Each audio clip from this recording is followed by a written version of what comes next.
a stage promotion. Riot gear swept through Canada's capital. Today, police in Ottawa used batons and pepper spray. It just trembled on me. Look what you did to her!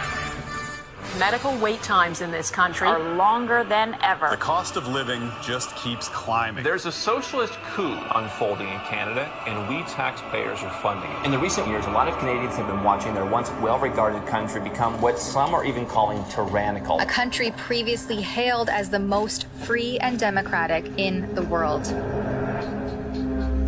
Now, the People's World, the official West Coast newspaper of the Communist Party, ran this rather interesting editorial.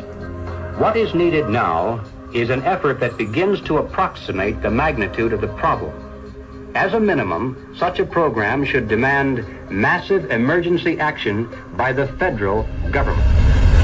The federal government has invoked the Emergencies Act. It gives unprecedented power to the Canadian federal government. As of today, a bank or other financial service provider will be able to immediately freeze or suspend an account without a court order. If you are involved in this protest, we will actively look to identify you and follow up with financial sanctions and criminal charges. Banks have already started to freeze the accounts of people involved in the protests. Please get out. Immediately get out. Intimidating people in a church during the Passover. Unbelievable. Growing up under communist dictatorship, I have been warning Canadians that that's what's coming. I could smell it. I could see it at every corner. We will not put up with this anymore. We are fighting back. Protests, public protests, are an important part of making sure we're getting messages out there, but using protests to demand changes to public policy is something that I think is worrisome. Okay. So here we have the Prime Minister of Canada saying that, yes, we have a highly functioning democracy and they have the right and freedom to protest. However, if those protests are used to demand change in government policy, then no.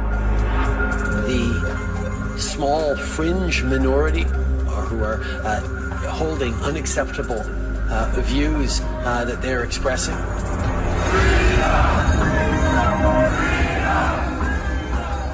do not represent the views of Canadians who know that following the science and stepping up to protect each other is the best way to continue to ensure our freedoms, our rights, our values as a country.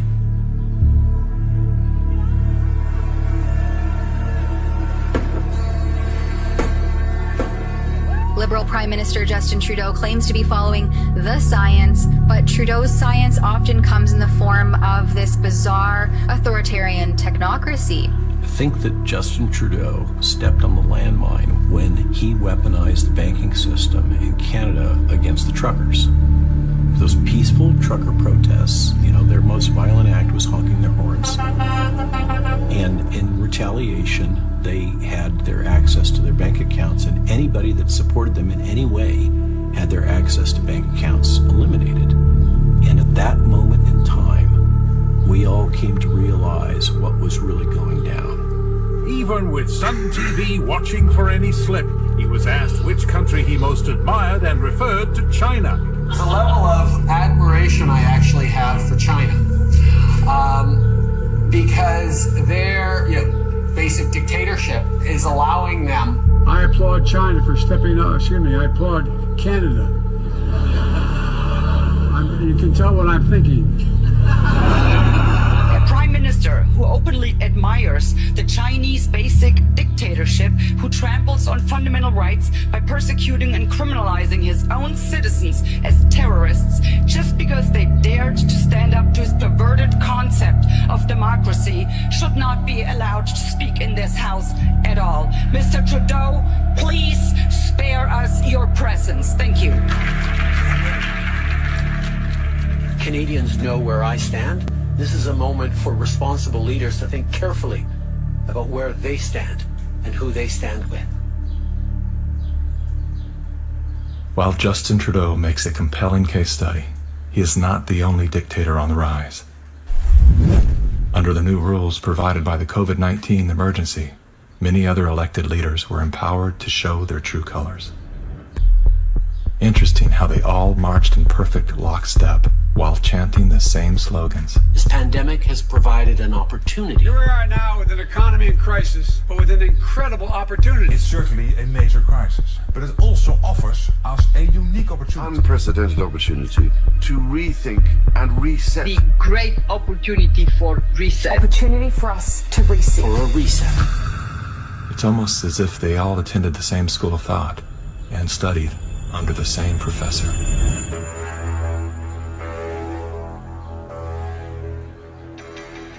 Some people would say this revolution is characterized by the fight of robots against human beings.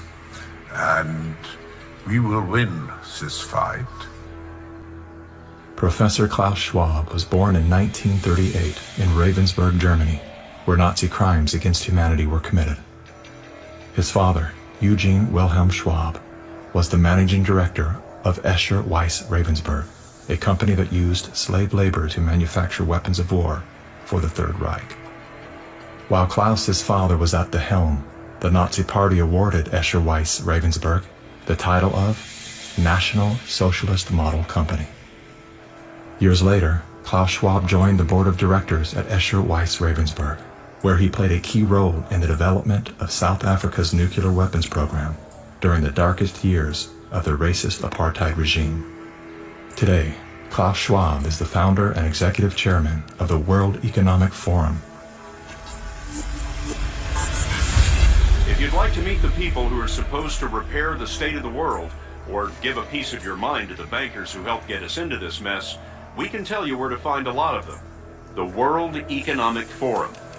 Founded in 1971, the World Economic Forum is an international private organization which receives billions of tax-free dollars from its members and their global enterprises. Every year, the WEF brings together its members with world leaders, big pharma executives, tech titans, Hollywood celebrities, media personalities, and internet influencers to meet in the secluded mountains of Davos, Switzerland. It is a tiny town folded into the Swiss Alps, a village where you could bump into Bill Clinton, Bill Gates, the head of Google, and the Queen of Jordan, all in one place. A lot of reporters cover the forum, but few get inside. It turns out there are two Davoses, one you see and one you don't. After hours, there are hundreds of private parties where deals are done.